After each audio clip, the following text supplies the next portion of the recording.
दोस्तों, इंसान अपनी गाड़ी की सर्विस करवाना नहीं भूलता, अपने घर की साफ सफाई करना भी नहीं भूलता, यहाँ तक कि अपनी जूतों की सफाई करना भी नहीं भूलता। लेकिन अपने शरीर की सफाई वो कब करता है? आप सोच रहे होंगे कि भाई हम नहाते धोते तो रोज हैं, तो सफाई तो हो ही जाती है। मैं बाहर की सफाई की बात नहीं कर रही हूँ, मैं भीतर की सफाई की बात कर रही हूँ, पेट की सफाई की बात कर रही हूँ। वाघभट्ट जी ने आयुर्वेदा में लिखा है कि 99% बीमारियां पेट से पैदा होती हैं। तो चलिए पहले ये समझ लेते हैं कि हमारे पेट से बीमारियां पैदा कैसे होती हैं, और तभी हम समझ पाएंगे कि उस पेट को कैसे साफ करना है।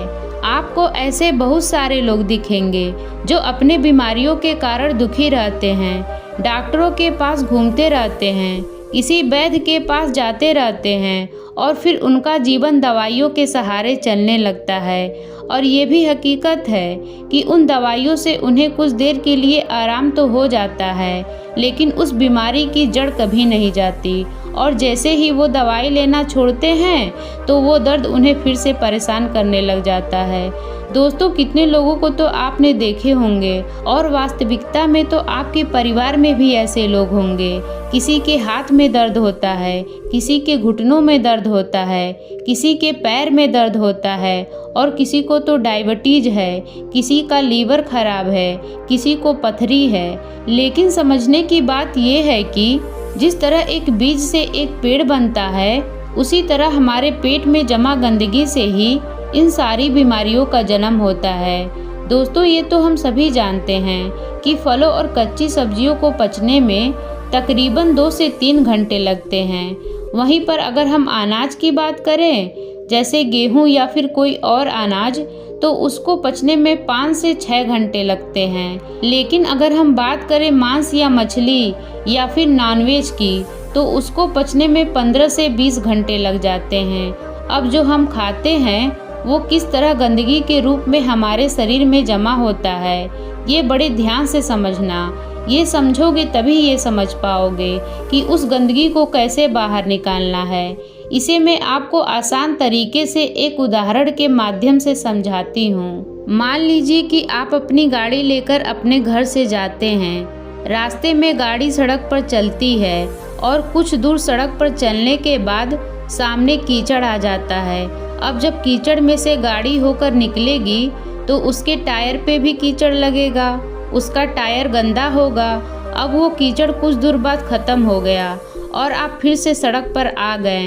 अब फिर से जब गाड़ी सड़क पर चलने लगेगी तो हो सकता है कि उसका कीचड़ हट जाए, लेकिन वो कीचड़ पूरी तरह से साफ नहीं होता है, वो ऊपर ऊपर से साफ हो जाएगा। आप किसी चीज़ से साफ करेंगे तो भी वो ऊपर से ही साफ होगा, क्योंकि टायर पर जब हम देखते हैं तो उसमें लेयर्स बनी होती है, उसमें स्पेस बना होता है, एक जगह बनी होती है, और उसमें मिट्टी फंसी रहती है, कीचड़ भी उसी में फंसा रहता है। तो ऊपर से साफ करने पर वो ऊपर ऊपर से साफ होता है। उस टायर को पूरी तरह से साफ करने के लिए आपको तेज प्रेशर से उस पर पानी डालना होगा, तब वो बीच वाले स्पेस से वो मिट्टी बाहर निकल कर आएगी।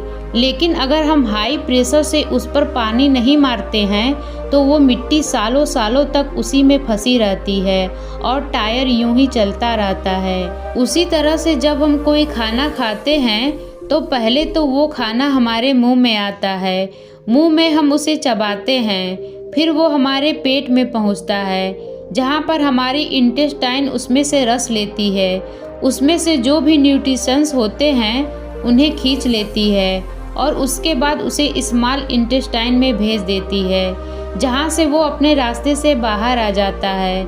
लेकिन हर प्रकार के खानों को पचाने में अलग अलग समय लगता है, ये तो सीख लिया, अभी पीछे बताई थी। तो इससे पहले कि वो खाना पच पाता, हमारी इंटेस्टाइन उसमें से ज़रूरी न्यूट्रिशंस निकाल पाती, उससे पहले ही हम कुछ और खा लेते हैं। अब वो भी तो जाएगा, अब वो खाना हमने जो अभी खाया है वो भी इसी रास्ते से वहीं पर पहुंचेगा। तो अब जो खाना पहले से हमारे पेट में पड़ा हुआ है, जो पूरी तरह से हजम भी नहीं हुआ है, डाइजेस्ट नहीं हुआ है, अब उस पर प्रेशर लगेगा। किसका? जो खाना हमने अभी खाया है उसका, क्योंकि वो भी तो उसी रास्ते से होकर जाने वाला है और आगे तो जाम लगा पड़ा है, तो ये खाना उसको धक्का मारेगा और वो पुराना खाना बिना पूरी तरह से डाइजेस्ट हुए आगे निकल जाएगा। लेकिन जब ये हाफ डाइजेस्ट खाना बिना पूरी तरह से हजम हुए आगे बढ़ जाता है तो ये पीछे छोड़ जाता है बैक्टीरिया के भंडार। बहुत सारे बैक्टीरियास होते हैं जो पीछे छूट जाते हैं और ये बैक्टीरियास हमारी इंटेस्टाइन से, यानी कि हमारे पेट की, हमारी स्टमक की जो इनर वॉल होती है उससे चिपक जाते हैं। उसी तरह जैसे कीचड़ उस गाड़ी के पहिए पर लगा था, ठीक उसी प्रकार अब हमारी इंटेस्टाइन तो खाने से न्यूट्रिशंस खींचने के लिए बनी है।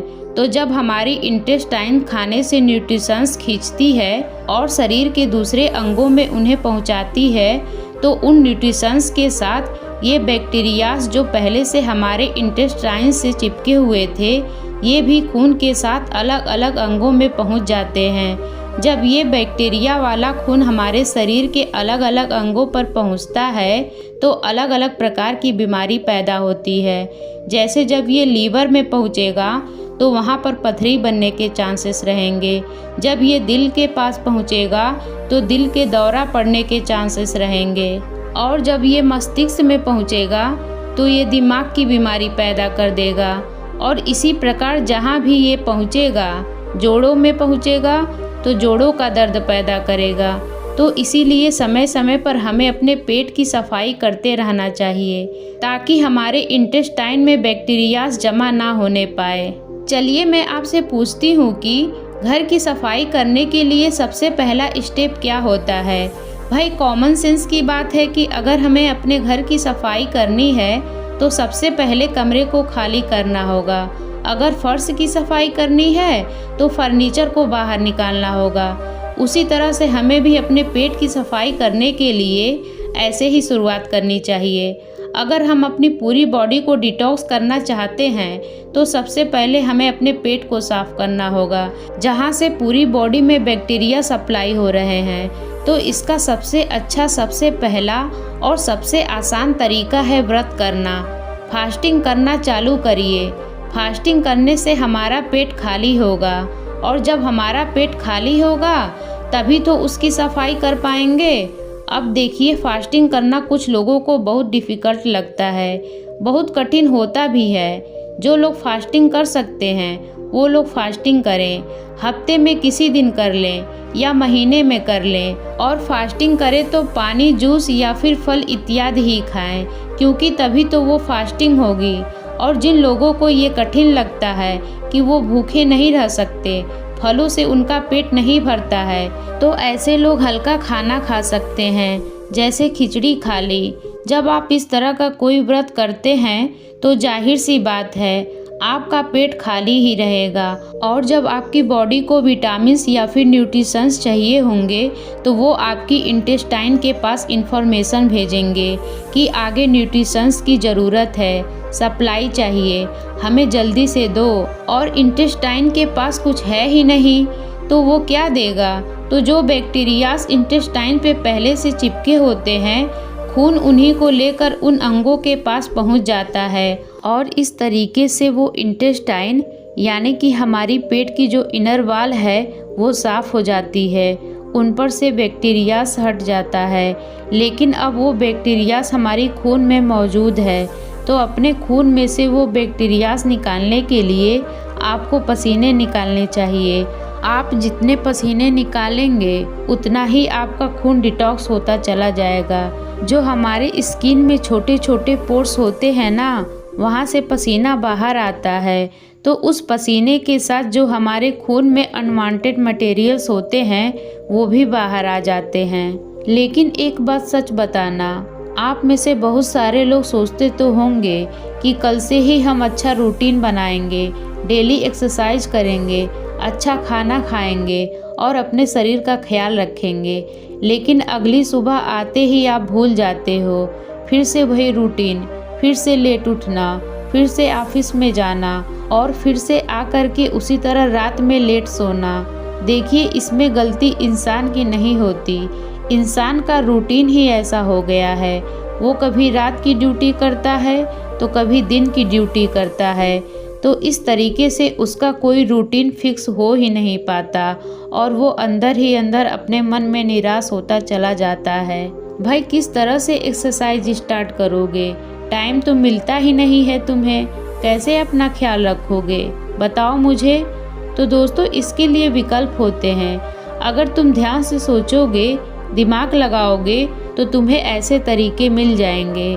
भाई, इसके लिए हमें जापान के लोगों से सीखना चाहिए। जापान के लोगों का भी शेड्यूल इसी तरह बिजी रहता है, उन्हें टाइम मिल ही नहीं पाता कि वो एक्सरसाइज करें। उस देश में भी ज़्यादातर लोगों को टाइम मिल ही नहीं पाता कि वो एक्सरसाइज कर ले, इसीलिए वो अपने पास एक साइकिल रखते हैं। कहीं जाना हो, इधर उधर छोटी मोटी जगहों पे, ज़्यादा दूर नहीं जाना हो, वहाँ पर वो अपनी साइकिल का इस्तेमाल करते हैं और ना तो पब्लिक ट्रांसपोर्ट में या फिर खुद की कार से ट्रेवल करते हैं। ज़्यादा दूर नहीं, लेकिन छोटी जगहों पे कुछ दूर जाने के लिए वहाँ तो हम साइकिल का इस्तेमाल कर सकते हैं। इससे हमारे थाई में जो वेलवेट मसल्स होते हैं ना, उन पे बहुत अच्छा काम होता है। साथ में हमारा पसीना भी निकलता है, तो उससे हमारी बॉडी भी डिटॉक्स हो जाती है और इसके साथ ही कोई पॉल्यूशन भी नहीं होता है, पॉल्यूशन से भी बचे रह जाते हैं। अगर साइकिलिंग करने में इंटरेस्टेड नहीं हो तो फिर डांस कर लो या फिर रनिंग कर लो, जिस तरीके से भी हो, बस अपने शरीर से पसीना निकालो ताकि जो पोर्स है ना स्किन के, वो एकदम क्लियर हो जाए। फलों और सब्जियों, इनको जल्दी पकाने के लिए या फिर उन पर कोई रोग ना लग जाए, इसीलिए उन पर दवाइयों का छिड़काव किया जाता है। और जब हम उन फलों और सब्जियों को खाते हैं तो वो पेस्टिसाइड्स हमारे अंदर बॉडी में इंटर कर जाते हैं, तो उन पेस्टिसाइड्स के वजह से हमारे अंदर बहुत सारे बैक्टीरियाज पैदा होते हैं, जिनसे बहुत सारी बीमारियां पैदा होती हैं। और सबसे बड़ी बीमारी जो उससे पैदा होती है वो होती है कॉन्स्टिपेशन की। कुछ लोगों को तो हमेशा कॉन्स्टिपेशन रहता है, वो जब भी सुबह बाथरूम में जाते हैं तो उनका पेट अच्छे से साफ ही नहीं होता। इसके वजह से वो पूरे दिन परेशान रहते हैं, स्ट्रेस में रहते हैं, कुछ भी अच्छा नहीं लगता, कुछ खाने का मन नहीं करता, भूख नहीं लगती। तो उन लोगों के लिए त्रिफला चूर्ण सबसे अच्छी औषधि मानी जाती है। त्रिफला के नाम से ही पता चलता है कि 3 फलों से मिलकर बना होता है। आंवला और हरड़ त्रिफला चूर्ण के मेन कंपोनेंट्स होते हैं। आंवला में विटामिन सी होता है, फाइबर होता है, और वहीं पर हरड़ बहुत अच्छा एंटीबैक्टीरियल होता है। जिस दिन आप सुबह सुबह नींबू पानी नहीं पीने वाले, उस दिन आप त्रिफला चूर्ण का सेवन करें। 1 छोटी चम्मच अच्छे से गुनगुने पानी में मिलाकर पी जाओ, उसके बाद देखना क्या कमाल होता है। खाना अच्छे से डाइजेस्ट होगा, सुबह पेट इतने अच्छे से खाली होगा कि पूरा दिन हल्का हल्का महसूस करोगे। और इसे भी रोज़ लेने की ज़रूरत नहीं है। भाई, 1 हफ्ता आपने नींबू का पानी ले लिया और किसी दूसरे हफ्ते त्रिफला चूर्ण का प्रयोग कर लिया। इस तरह से अल्टरनेट इसका इस्तेमाल करना है। कहीं पता चले आप नींबू पानी भी पी रहे हैं तो साथ में त्रिफला चूर्ण का भी सेवन आप कर रहे हैं, ऐसा मत करना। अच्छा, एक राज की बात बताती हूँ, जो लोग अल्कोहल ज़्यादा पीते हैं ना, उसकी वजह से उनकी बॉडी में एसिडिटी बढ़ जाती है।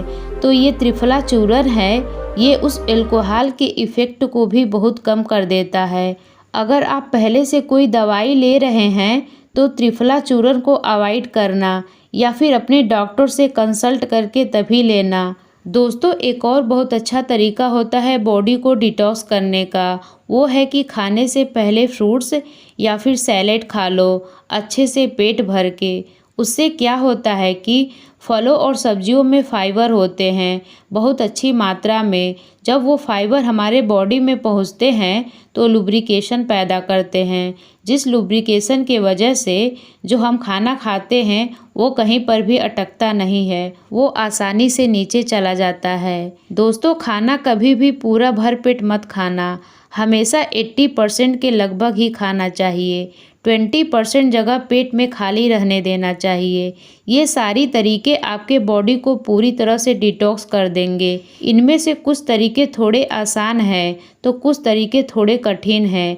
आप अपनी सुविधा के अनुसार कोई भी तरीका अपना सकते हैं, लेकिन ये सारे तरीके बॉडी को डिटॉक्स करने के लिए हैं। माइंड को डिटॉक्स करने के लिए कुछ अलग तरीके होते हैं, लेकिन आप ये जान लीजिए कि जितना ज़रूरी बॉडी को डिटॉक्स करना है उससे कहीं ज़्यादा माइंड को डिटॉक्स करना होता है, क्योंकि हमारे माइंड में बहुत सारे स्ट्रेस है, बहुत सारी एंग्जाइटी है, बहुत सारे डर है, फियर है, ईर्ष्या है, जलन है, द्वेष है, पता नहीं किस किस तरह के इमोशंस हमारे दिमाग के अंदर भरे पड़े हैं, जो कभी खाली ही नहीं होते, जो वहीं पर अटके रह जाते हैं और हमें हमेशा परेशान करते रहते हैं, नई नई बीमारियां को पैदा करते रहते हैं। उससे मानसिक बीमारियां बहुत सारी पैदा होती हैं।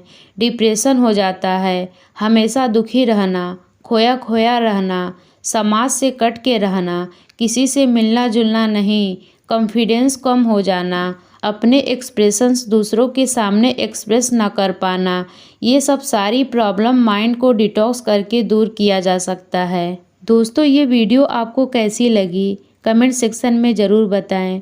वीडियो अच्छी लगी हो तो हमारे चैनल को सब्सक्राइब ज़रूर करिएगा, वीडियो को लाइक और शेयर करिएगा। वीडियो देखने के लिए आप सभी लोगों का बहुत बहुत धन्यवाद।